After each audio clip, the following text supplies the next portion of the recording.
Bismillahirrahmanirrahim. Assalamualaikum warahmatullahi wabarakatuh. Alhamdulillah untuk pertemuan hari ini bisa kita kembali laksanakan dengan skema daring. Sebelumnya minta maaf pada pertemuan kemarin saya tidak bisa masuk karena kan bentrok dengan jadwal pelatihan. Jadi yang minggu kemarin saya berikan tugas. Jadi saya periksa sudah ada beberapa atau baru sebagian yang masuk ya. Jadi yang belum untuk segera mengumpulkan tugasnya dan di email. Oke, untuk materi hari ini kita akan coba masuk ke dalam pembahasan komunikasi dan rencana bisnis atau rencana usaha. Kenapa penting materi ini? Karena sebelum kita masuk materi pemasaran, insya Allah minggu depan, kita akan bahas dulu tentang pentingnya sebuah komunikasi dalam bisnis. Oke, untuk mengefisiensikan waktu karena ini daring ya, biar tidak terlalu lama juga videonya, akan kita coba bahas tentang komunikasi dan rencana bisnis itu sendiri. Oke, komunikasi bisnis di sini merupakan pertukaran informasi, gagasan, pendapat, instruksi, memiliki target yang dihidangkan secara personal ataupun impersonal melalui lambang atau sinyal. Jadi namanya komunikasi adalah pemberian informasi mau lewat verbal, non verbal, bahasa tubuh, simbol, gaya, apapun itu, itulah yang disebut dengan komunikasi. Ketika kamu jalan ada lampu merah, hijau, kuning, merah, itu bagian dari alat komunikasi. Hijau berarti maju, kuning atau orange berarti hati-hati, merah berarti berhenti. Nah itulah yang disebut dengan komunikasi. Dalam usaha juga sama ada.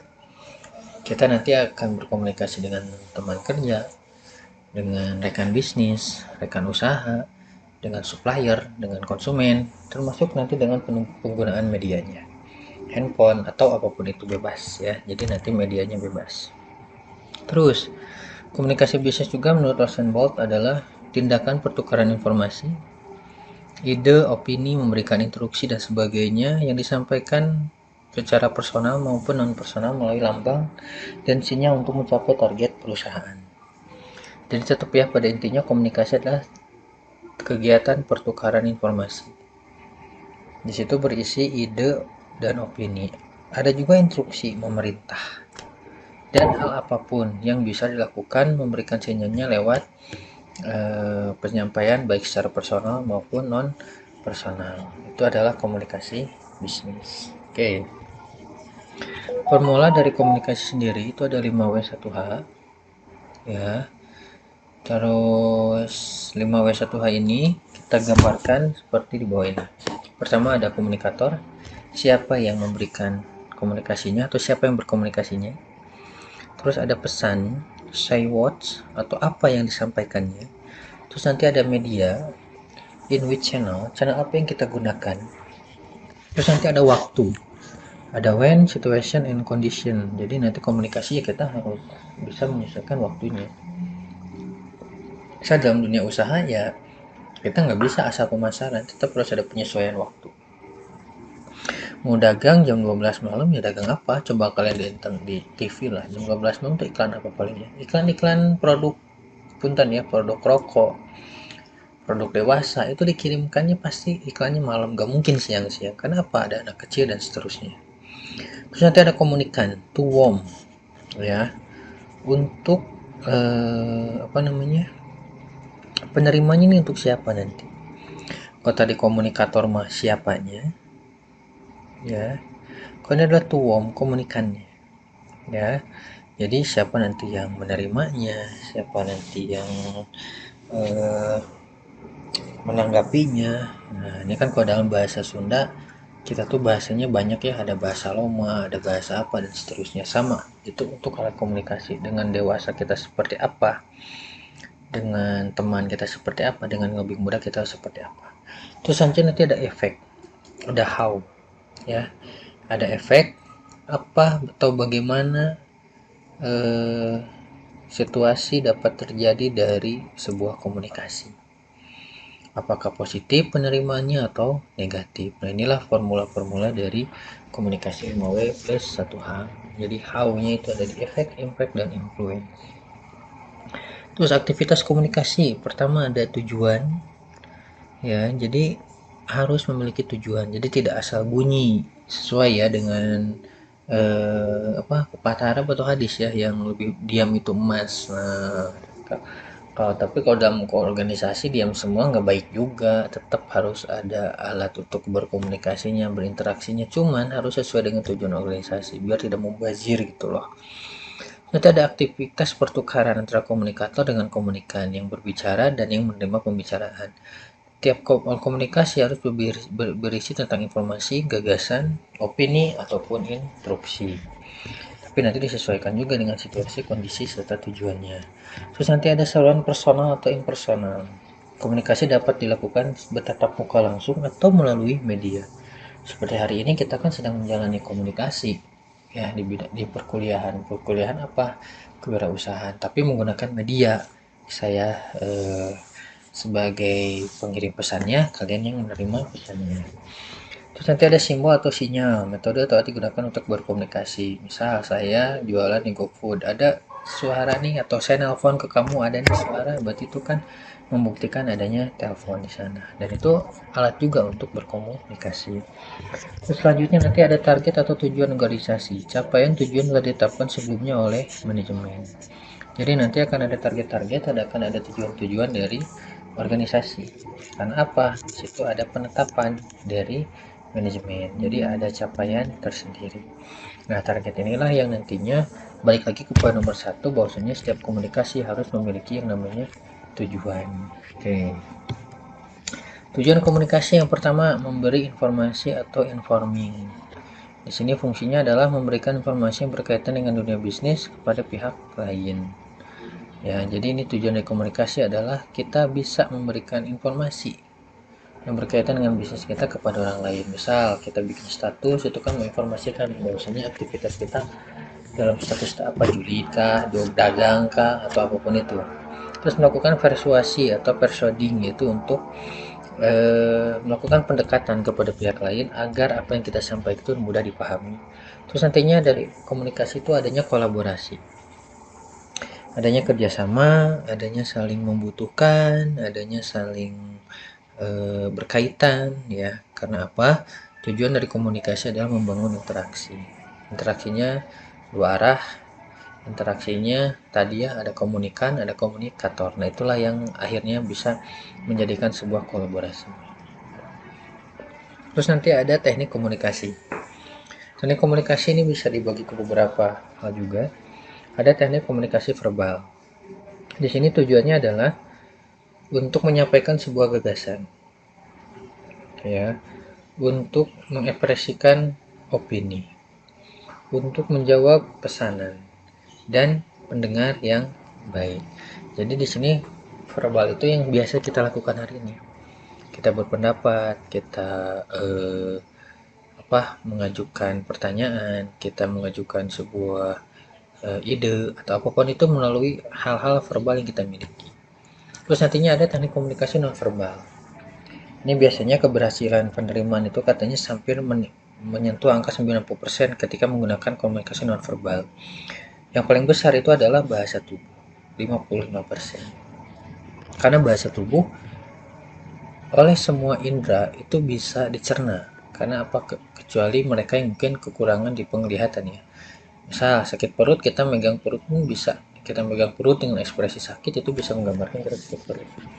Ya, jadi ada bahasa tubuh. Terus nanti ada 38% dengan nada bicara. Kita bisa menyimpulkan orang marah dari nadanya. Kita bisa menyimpulkan orang sedih dari cara bicaranya. Dan seterusnya. Dan 7% itu biasanya dari apa yang kita sampaikan. Biasanya kenapa pembelajaran daring kurang optimal? Karena di sini kita hanya menangkap dari sisi kata saja. Apalagi kalau tipikal pengajarnya seperti saya yang kurang begitu ekspresif ketika saya mengajar di depan media. Karena ya itu kekurangan saya ya. Terus nantinya ada komunikasi tertulis. Itu media pesan elektronik yang digunakan untuk berkomunikasi dengan timnya. Jadi Itulah hal-hal yang harus kita perhatikan. Selain tadi ada verbal dan non verbal, ternyata ada komunikasi tertulis lewat pesan, lewat email, lewat message, lewat apapun itu. Jadi itu yang bisa kita lakukan dalam teknik berkomunikasi. Nah, inilah hal-hal yang kita pahami dalam komunikasi dan itu menjadi acuan kita ke depan. Kita untuk menjalani hidup, kita untuk menjalani aktivitas sehari-hari dan seterusnya itu berasal dari teknik komunikasi. Oke, untuk komunikasi selanjutnya adalah masuk ke materi perencanaan bisnis. Setelah tadi komunikasi sudah terbayangkan kita, oh ini loh gunanya komunikasi untuk ini dan seterusnya, dan ini loh yang harus kita lakukan dari aspek komunikasi ini. Nah, kedepannya yang harus kita lakukan adalah bagaimana menentukan sebuah rencana bisnis. Sebelumnya kita sudah pernah belajar ya studi kelayakan bisnis,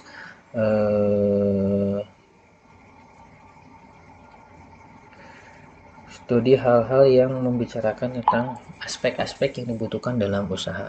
Nah, sekarang kita akan coba lebih spesifik bahas rencananya, cuma saya tidak akan detail ya, karena nanti akan rumit. Ini mah hal-hal yang bisa kita lakukan lah di awal-awal kalau kita ingin melakukan sebuah usaha.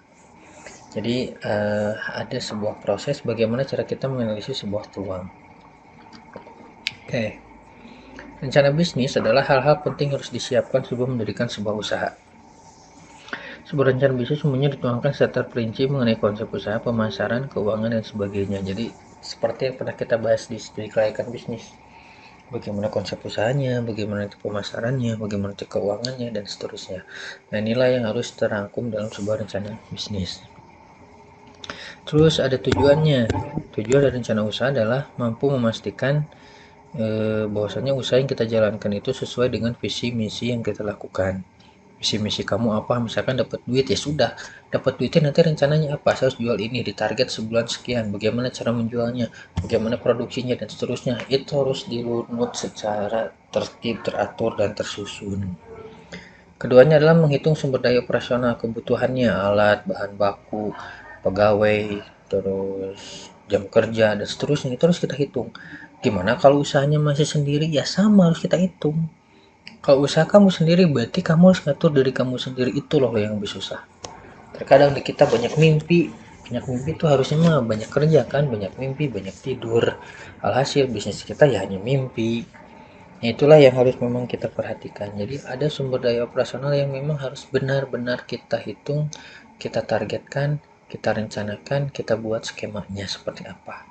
Terus membuat estimasi kapan bisnis akan profit atau untung. Ya kita harus merencanakan, punya target berapa nih bisnis kita untung. Terus nanti kalau kita sudah membayangkan target keuntungan, berarti kita akan memaksimalkan yang namanya ikhtiar atau proses kita.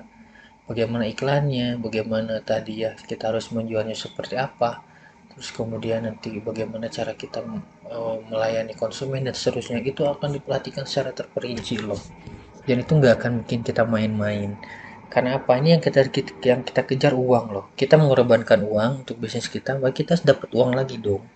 Jangan sampai uang kita nanti jadi sia-sia. Nah, ini harus kita pahami bersama, yang harus kita bisa eh,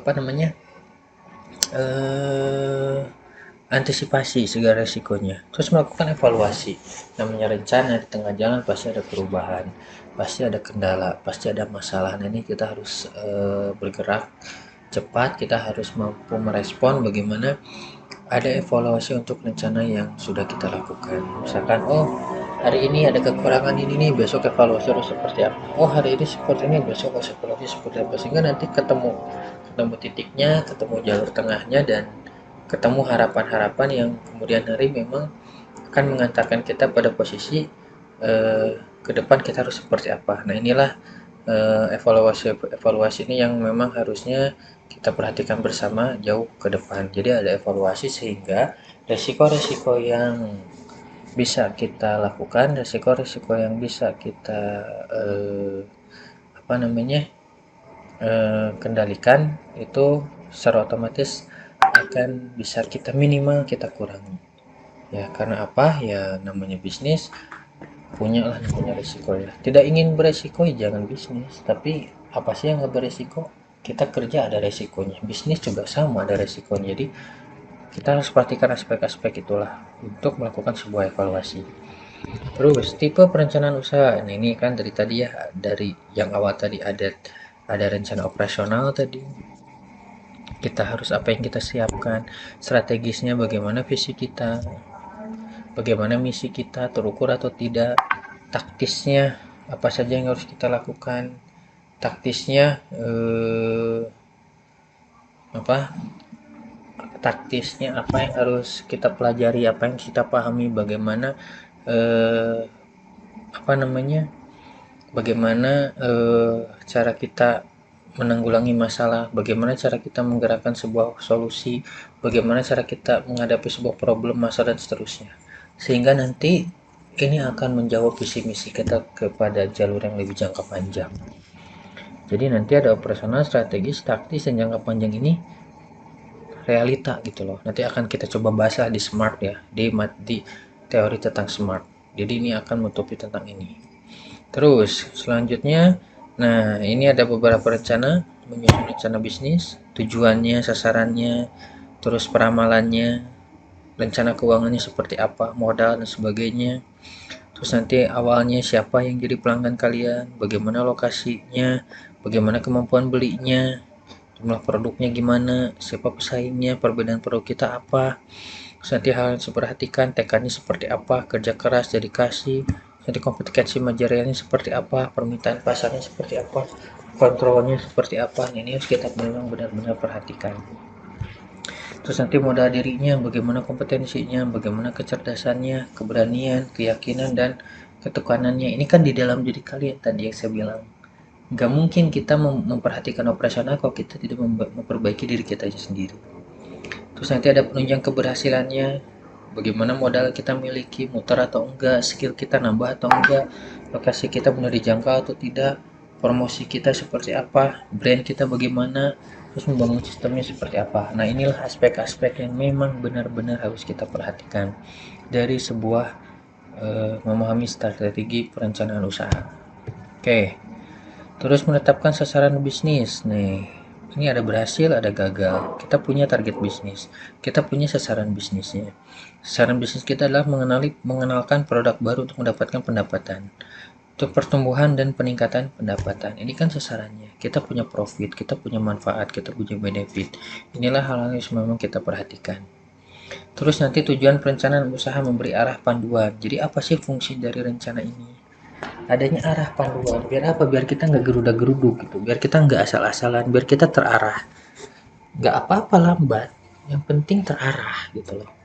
Nanti ada alokasi sumber daya. Tadi sumber operasional tidak langsung. Misalkan kita bisnis breg-bregan, blog-blogan, punya uang banyak blog-blogan, tapi skill kita nggak diperbaiki. Nah, inilah yang akhirnya menjadi masalah. Jadi tetap ada tahapannya. Terus nanti ada budaya bisnis. Bagaimana membangun sebuah budaya bisnis, kebiasaan, terus adat, terus kekuatan, terus hal-hal apapun itu yang berbicara tentang budaya, kebiasaan. Ya. Terus nanti ada membantu manajer menilai kinerja. Nah, dari perencanaan kan kita bisa tadi ada evaluasi rencana. Tujuannya untuk apa ya? Untuk mengevaluasi usaha kita. Selesai atau tidak, benar atau tidak, terus pada kesana seperti apa dan seterusnya. Inilah ada tujuan perencanaan dalam bisnis. Oke, selanjutnya adalah rumusan strategi dalam bisnis. Analisis organisasi dan lingkungan. Ini kita harus pahami juga bagaimana organisasi harus bisa menganalisis lingkungan yang terjadi. Ya, misalkan saya bisnis di lingkungan sekolah, ya analisis kebiasaan anak sekolah seperti apa, uang jajannya seperti apa, kemampuan belinya seperti apa, dan seterusnya. Terus ada penyesuaian organisasi dan lingkungan, jam kerja, waktu buka, dan seterusnya ini akan menyesuaikan penyesuaian. Termasuk aktivitas organisasi. Kalau kita punya organisasi yang gandeng, misalnya nggak mungkin kan produksinya tengah malam. Jadi sasaran strategisnya, bagaimana efektivitas organisasi, efisiensi kerja, waktu, dan seterusnya. Ini bagaimana sasaran strategis harus kita benar-benar pikirkan. Terus, strategi perencanaan bisnis terbagi ke dalam beberapa aspek. Pertama tadi ya, kita akan coba pecah di sini. Ada visi, ada misi, ada analisis SWOT, Ya, strength, kekuatan, kelemahan, peluang, threat. Nanti ini akan saya bahas coba di marketing. Ada kemampuan dalam memprediksi, kemampuan dalam menganalisis persaingan, kemampuan dalam menentukan arah, dan mengembangkan sebuah perencanaan evaluasi. Ya, jadi ini mah poin-poin intinya sih ada di sini nih. Ada 1, 2, 3, 4, 5, 6, 7 ya dari rencana strategis. Oke. Kita akan coba bahas pendekatan yang tadi saya bahas tentang pendekatan SMART-nya. Jadi bagaimana kita menentukan tujuan organisasi. SMART ini terdiri dari specific, measurable, achievement, realistic, dan time based. Ya, oke. Spesifik itu adalah kemampuan dalam meletakkan sasaran yang jelas, menentukan langkah-langkah yang sesuai dengan harapan dan keinginan. Dalam membuat tujuan spesifik biasanya dimulai dengan pertanyaan 5W 1H. Ini mah sudah sederhana dah ya, 5W 1H. What, why, when, where, sama who, terus how. Ini pertanyaan-pertanyaan sedih. Jadi kalau kamu melakukan aktivitas dan bisa dijawab oleh 5W1H ini, berarti aktivitas kamu sudah terukur. Tengawang-awang ya. Apa target kamu bisnis?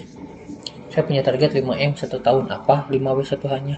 Kalau masih berarti masih ngawang-ngawang, belum spesifik, belum jelas, belum detail, masih ngawang, masih mimpi.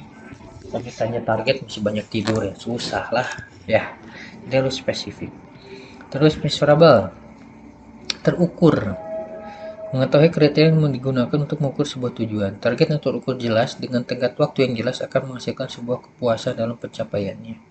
Target ini biasanya target dengan berapa banyak, berapa lama. Ya, berapa banyak kamu bisa melakukan produksi, berapa lama kamu bisa menghasilkannya. Ini akan terukur. Misalkan saya punya alat penggorengan 3.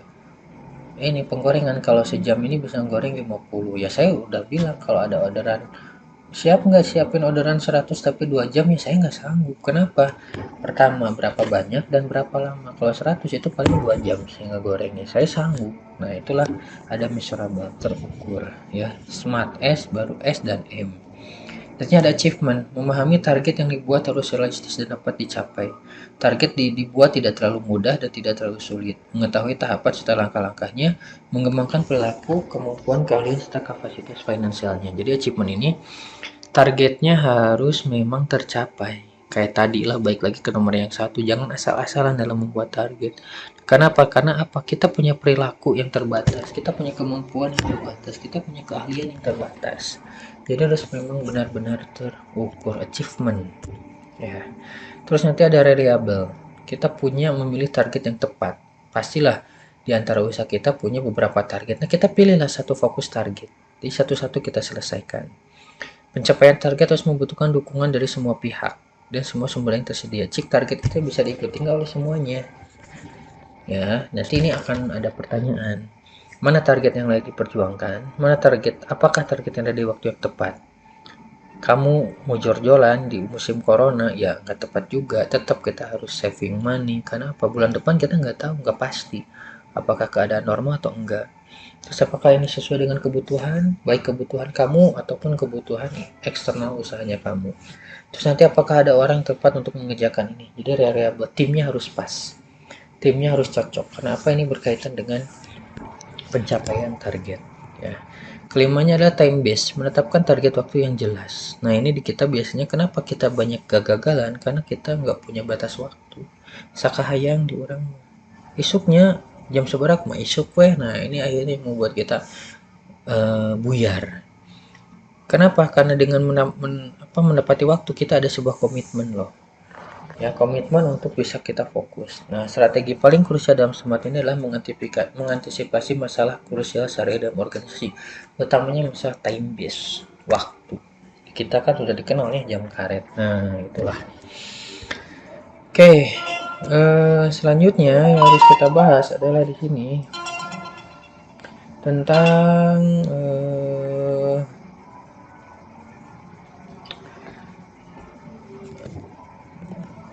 mengenal diri sendiri. Tadi kan rencana usahanya sudah kita bahas, kemampuannya sudah kita bahas, terus cara menganalisis smartnya juga sudah kita bahas. Sekarang yang penting adalah mengenali diri sendiri. Ini masih sederhana dah ya.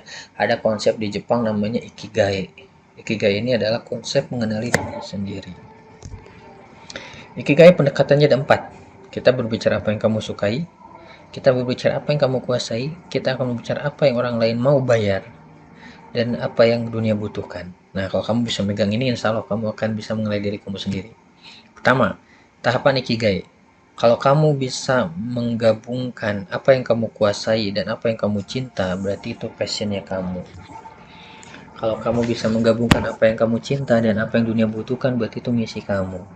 Kalau kamu ingin mengejar vokasi kamu, maka kamu kejar apa dunia butuhkan dan apa orang lain yang bisa bayar.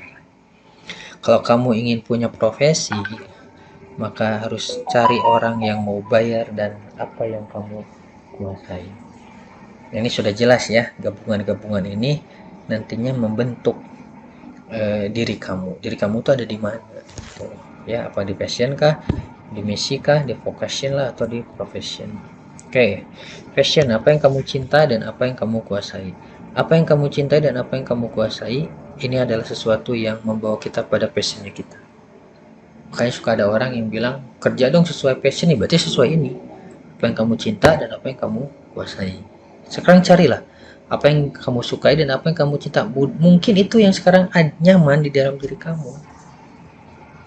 Ya, keduanya adalah tentang profesi. Apa yang kamu kuasai dan apa yang orang lain bersedia bayar untuk itu profesi. Kamu misalkan bisa ilmu hadis, ya, dan orang lain ada yang mau bayar loh tentang kemampuan kamu, ya berarti itu profesinya kamu. Jadi apa yang kamu kuasai dan apa yang orang lain mau bayar, itu profesi. Ketiga, keahlian. Apa orang lain bersedia bayar dan apa yang dunia butuhkan, itu keahlian kamu. Jadi orang ahli itu adalah kita dibayar dan hasil karya kita dibutuhkan oleh orang lain. Misalkan ada orang ahli nulis, bukunya dibutuhkan oleh nggak dunia, dibutuhkan loh. Dan orang mau bayar itu, berarti itu keahlian kita. Ya, jadi di dalam diri kita itu ada 4 ini. Mana yang dominan ya saya nggak tahu, balik lagi ke diri kamu. Mana yang menjadi dominasi kamu. Ya. Terus yang terakhir adalah misi. Misi ini akan berbicara apa yang kamu suka dan apa yang dunia butuhkan. Biasanya di bidang misi ini, kalau dalam teori motivasi ini sudah masuk ke teori yang paling atas loh. Kita sudah ada di posisi sudah mendapatkan segalanya. Jadi materi bukan lagi hitungan, tapi kita hidup bermanfaat. Kita melakukan apa yang kita cinta dan apa yang dunia butuhkan. Ini ada tahapan-tahapan orang yang ada di senior-senior kita ya. Pengajar-pengajar senior kita mungkin sudah di sini, mereka sudah nggak mendang materi. Mereka mengajar karena memang suka. Mereka mengajar karena memang sudah termaktub dalam dirinya. Mereka mencintai apa yang mereka kerjakan dan mereka melakukan. Kenapa? Karena dunia butuh mereka. Dan inilah misi hidup. Makanya kenali diri kamu. Sekarang mungkin kita masih ada di fase fashion dan vocation ya, kita belum profesional, kita belum nyentuh ke misi kita, tapi dengan mengenali diri kita akan bisa sedikit demi sedikit menempuh arah hidup mau kemana kita ke depan. Oke, itulah untuk materi hari ini ya, mudah-mudahan bermanfaat, mudah-mudahan bisa dijadikan sedikit tambahan ilmu tentang komunikasi dalam bisnis dan perencanaan bisnis, yang mana ilmu ini ke depan ya mudah-mudahan bisa kalian praktekkan dalam kehidupan sehari-hari, ataupun kalian sudah punya usaha bisa dipraktekkan dalam aktivitas usaha kalian. Oke, itu saja dari saya, mudah-mudahan bermanfaat. Tetap jaga kesehatannya, tetap sehat selalu. Apabila mau keluar tetap jaga protokol kesehatannya, karena katanya varian baru sudah mulai masuk ya. Kita mah ikhtiar sehat saja yalah dari segala bentuk jenis penyakit apapun itu, tidak hanya COVID, tapi dalam hal apapun kita harus tetap menjaga kesehatan, karena bisa saja tidak kena COVID, kena penyakit yang lain. Makanya jaga pintar-pintarlah atau jaga cerdas-cerdaslah kita berikhtiar, berdoa untuk bisa menjaga kesehatan dari segala ancaman yang terjadi di sekitaran lingkungan kita. Nuhun, jangan lupa absennya. Assalamualaikum warahmatullahi wabarakatuh.